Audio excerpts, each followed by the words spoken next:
He was sitting beside a dying man, reading aloud from a book, when something happened that he has spent the last 2 decades trying to understand. William Peters was a hospice volunteer at the Zen Hospice Project in San Francisco. The year was 2000. The man in the bed, a former merchant marine named Ron, had been unresponsive for weeks. He had stomach cancer. He had almost no visitors.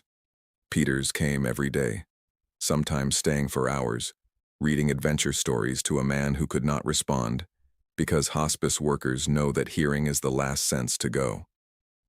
That afternoon, Peters was reading from Jack London's The Call of the Wild when, without warning, he felt a force pull him upward, out of his body. He found himself hovering near the ceiling, looking down at his own hands, still holding the book, still turning the pages. And there, floating alongside him, was Ron, looking at him, smiling, as if to say, "Check this out. Here we are." Peters dropped back into his body moments later. Ron never regained consciousness. He died shortly afterward. Peters was left with a question he could not dismiss. What exactly had just happened? The near-death experience has become one of the most widely discussed phenomena in modern consciousness research. Millions of people worldwide report having one, the sensation of leaving the body, moving through darkness toward light, encountering figures of the deceased. But there is a lesser-known phenomenon that, in some ways, raises even more difficult questions than the near-death experience itself. Because in a near-death experience, the person at the center of the event is the one who is dying or nearly dead. Their brain is under catastrophic physiological stress. Every conventional explanation available to science, hallucination, hypoxia, the brain's final electrical surge, the release of endogenous compounds under extreme duress, can at least theoretically be applied to what they report. But what do we say when the person reporting the experience is not the one who is dying? What do we say when a healthy, conscious, physiologically normal bystander, sitting beside a dying person, holding their hand, reading to them, or working a routine shift, reports entering the same threshold? This is the shared death experience.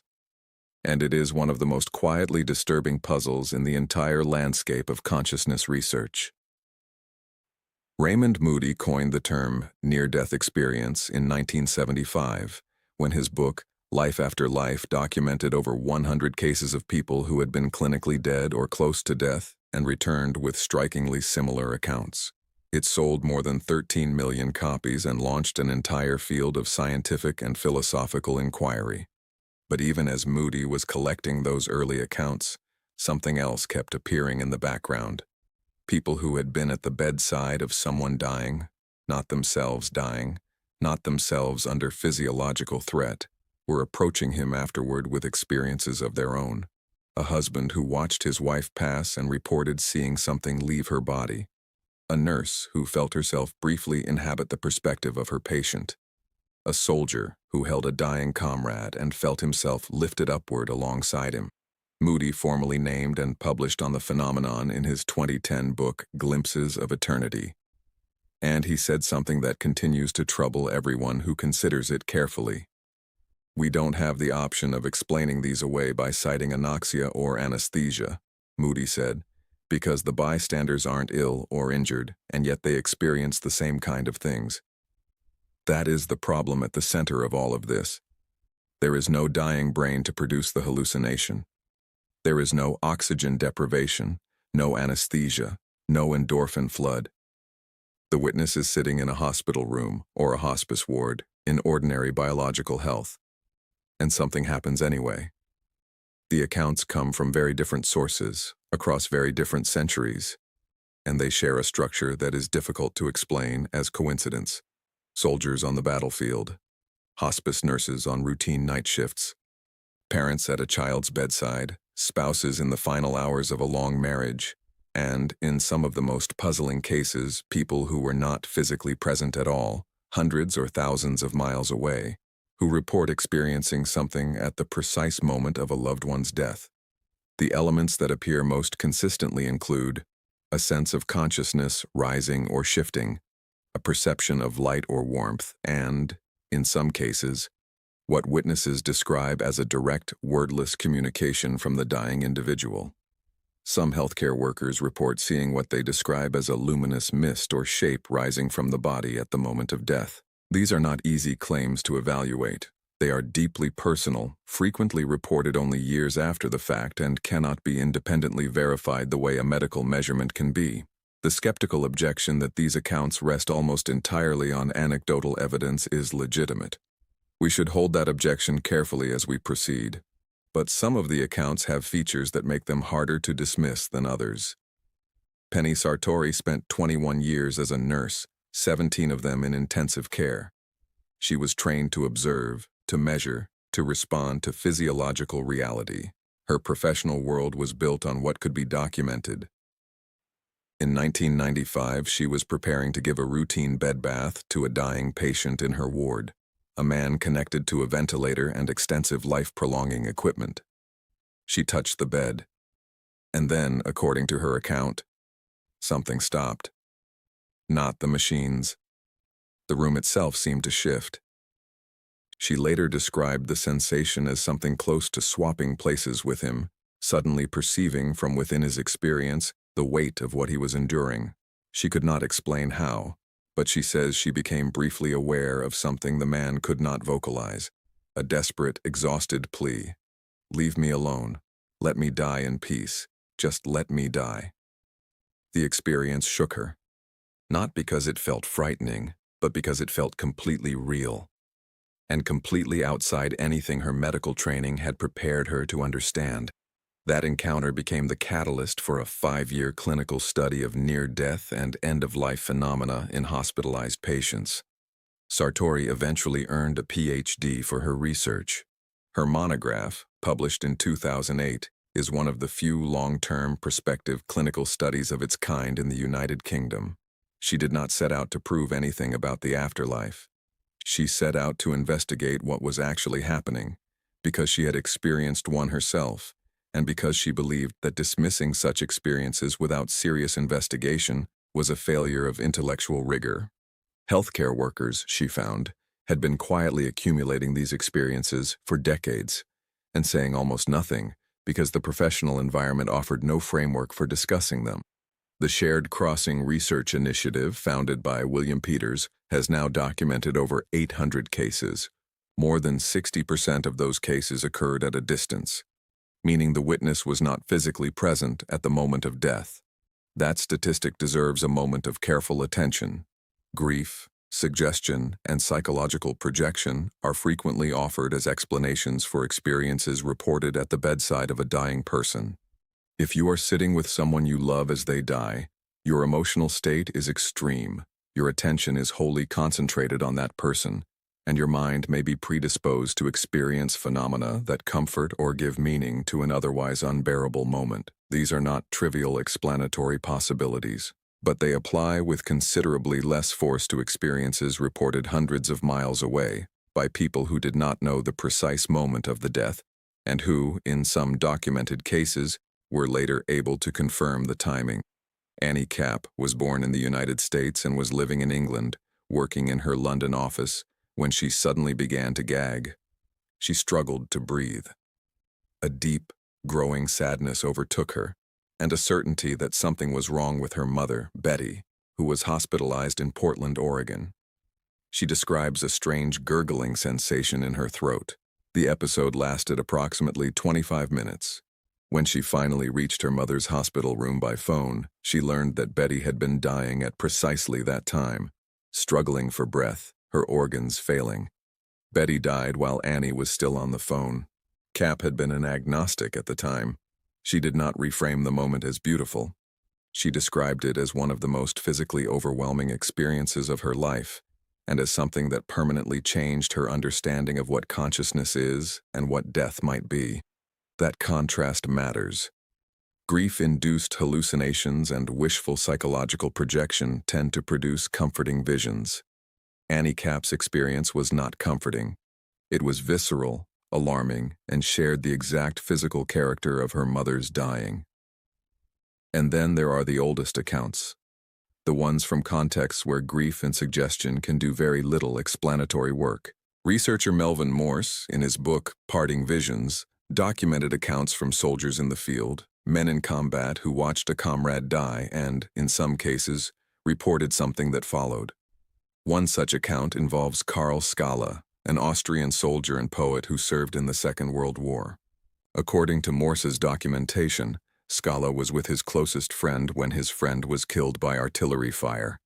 In the moments that followed, Skala reported feeling himself drawn upward, above the battlefield, above his own body. He could see himself below, still holding his friend. He felt himself moving toward a light with his friend, and then he stopped and returned. The military context is worth noting. Soldiers in combat occupy a psychological space that does not encourage mystical interpretation. When such an account emerges from that environment, the convenient explanation of emotional wishful thinking requires more careful application. None of this constitutes proof. But it is a pattern, appearing in different centuries, different cultures, different emotional contexts, that is difficult to account for entirely with a single psychological mechanism. The skeptical position is articulated clearly by researchers like Joe Nickell of the Skeptical Inquirer. Shared death experiences, he argues, are best understood as grief-driven psychological reconstruction. When we lose someone we love, our minds can reinterpret the moment of loss to make it bearable, to give it shape, meaning, and narrative. We are not inventing consciously. We are unconsciously reshaping an overwhelming experience into something we can survive. This is a genuine explanatory possibility. Memory is reconstructive rather than recording. Grief creates altered psychological states that can produce vivid experiences. None of this should be dismissed. But the skeptical model runs into several difficulties. The first is the distance problem. If shared death experiences are produced by grief and suggestion in the immediate presence of death, why do the majority of documented cases occur in people who were not present? The second difficulty is the absence of pleasant bias. If these experiences are wish fulfillment, we would expect them to be predominantly peaceful and reassuring. But a substantial portion of documented shared death accounts are disorienting, alarming, or neutral. Some witnesses report not comfort, but a kind of reality breach, a sudden sense that the ordinary structure of experience had briefly failed. The third difficulty is the healthcare worker problem. Nurses and physicians who report these experiences are, by professional formation, among the least likely people to interpret ambiguous perceptual experiences as supernatural events. When a hospice nurse who has witnessed hundreds of deaths reports something she cannot account for, the dismissal, "You were emotionally overwhelmed," requires more careful application. A 2021 paper published in the American Journal of Hospice and Palliative Medicine, authored by Peters, Kinsella, and Williams, formally documented shared death experiences as a recognized end-of-life phenomenon and argued that the medical system had been failing to support people who reported them. Not because the authors claimed to have established what shared death experiences are, but because people were having them in significant numbers, and the clinical environment offered no framework for responding. Physics offers a blunt counterposition. Theoretical physicist Sean Carroll has argued that life after death is incompatible with what we currently understand about the physical world. We are made of atoms. When those atoms cease their organized interaction, the process that produces subjective experience stops. There is no additional substrate. There is no carrier for consciousness beyond the biological machinery that generates it. This argument draws on the well-established relationship between brain state and conscious experience, one of the most reliable findings in neuroscience. When that relationship is altered by damage, illness, or anesthesia, conscious experience changes in precisely the ways we would predict if consciousness is a product of brain function. And yet, the hard problem of consciousness, why any physical process should produce subjective experience at all, remains genuinely unsolved. Neuroscience can tell us which brain regions are active during a given experience. It cannot yet tell us why there is something it feels like to have a brain in the first place. Why information processing should be accompanied by inner awareness rather than simply proceeding in darkness is a question that current physics and neuroscience describe around, but do not answer. It is precisely in this gap, between the measurable mechanics of the brain and the inexplicable fact of subjective experience, that questions about shared death experiences become most genuinely difficult to resolve. William Peters did not hear the term shared death experience until 8 years after his afternoon with Ron in the hospice room. He spent those years not knowing what to call what had happened, not knowing whether to speak about it, not knowing whether it meant anything at all. When he finally heard Moody describe the phenomenon in a lecture, Peters recognized what he had experienced immediately. He founded the Shared Crossing Project and spent 20 years collecting accounts. He holds degrees from Harvard's Graduate School of Education and the University of California, Berkeley. He is not, by any reasonable measure, someone who found a convenient story to tell himself about a difficult moment. He has said that when he dropped back into his body that afternoon and looked at Ron still lying in the bed, Ron made no gesture, his eyes remained closed, his body did not move, but there was a tear running down his cheek. Peters has considered every explanation available to him for what happened that day. He cannot rule out dissociation, a brief lapse in attention, or an internal construction generated by the emotional weight of keeping vigil over a man with no one else. He has said honestly that none of those explanations can be eliminated with certainty, but he has also said that what he experienced did not feel like any of them. It felt like an encounter. It felt, in some way that resists ordinary language, like a communication. Like someone who had been alone in a place none of us can see, reaching out briefly to share the view. Here is what we are left with. Thousands of accounts gathered across centuries and cultures, from soldiers and nurses and daughters sitting in offices 7,000 miles from a hospital bed. Accounts that share structural elements across belief systems, across professional backgrounds, and across the boundary between presence and distance. A body of evidence that is insufficient to prove anything, but too consistent and too widespread to be easily explained away. And beneath all of it, a question that was not invented by the accounts themselves, a question that has occupied every human being who has ever watched someone they love stop breathing. If consciousness is only what the brain does, then death is the end of experience. Simple, final, clear. But if consciousness has a relationship to the brain that is not purely one of production, if experience is not merely a local event inside a skull, but something that, in ways we cannot yet measure, reaches beyond it, then the boundary between the living and the dying may be less absolute than we have assumed. The shared death experience does not answer that question. Nothing currently available to us answers it. What it does is make the question more precise and considerably harder to dismiss. People have been reporting these moments for as long as we have records of people dying. Most of them stayed quiet because there was no language for what had happened and no expectation of being believed. A few spoke anyway, and somewhere in what they described, in the tear on Ron's cheek, in Annie Cap's inexplicable 25 minutes of suffocation, in a soldier lifting above a battlefield he had no reason to leave, the question waits, still unresolved, still insisting on being asked.